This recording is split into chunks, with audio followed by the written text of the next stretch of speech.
mas mapagmahal araw-araw. Amen? Sa susunod po na magrereklamo kayo, tandaan nyo ito. Kung sa tingin mo, pakaunti ang pera mo, pasalamat ka pa rin. Bakit? Meron tao, baon na baon sa utang, walang-walang pera. Amen?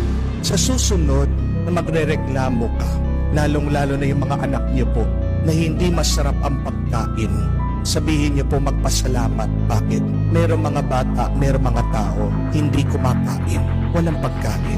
Sa susunod na magrereklamo ka, maliit ang bahay niyo, pasalamat ka. Kasi merong mga ibang tao, pangarap nila yung maliit ng bahay, wala silang bahay. Amen? Sa susunod na magrereklamo ka na maliit lang ang sasakyan mo, tandaan mo merong mga tao, naglalakad lang, walang sasakyan. Susunod na magrereklamo ka kung isa kang magulang, na maldita yung anak mo, rebelde, matigas ang ulo.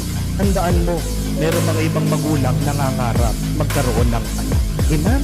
At sa susunod na nagrereklamo ka, sinasabi mo napakarami mong problema, ano pong kailangan yung gawin?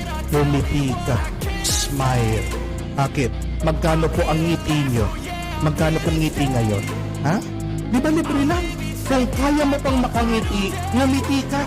Dahil ang ngiti mo, pangarap na ng mga taong may sakit, may karamdaman, na kahit na gusto nilang ngumiti dahil sobrang sakit na kanilang tiyan ng paa, nagdadialysis sila, nagkikimo sila, gusto nilang ngumiti, hindi sila makangiti.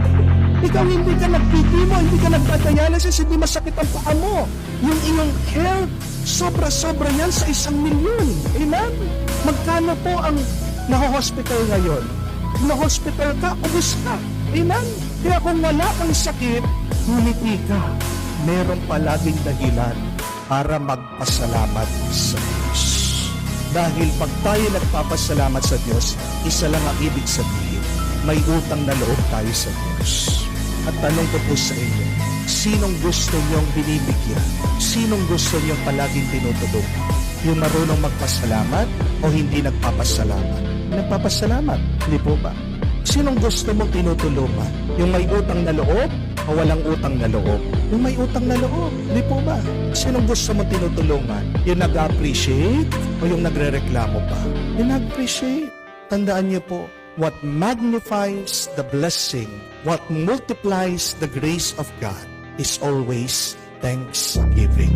Kung gusto mong dumami ang pera mo, magpasalamat ka muna. Amen? Gusto mong dagdagan pa ng Diyos ang buhay mo, kahit na nasasaktan ka, nahihirapan ka, magpasalamat ka sa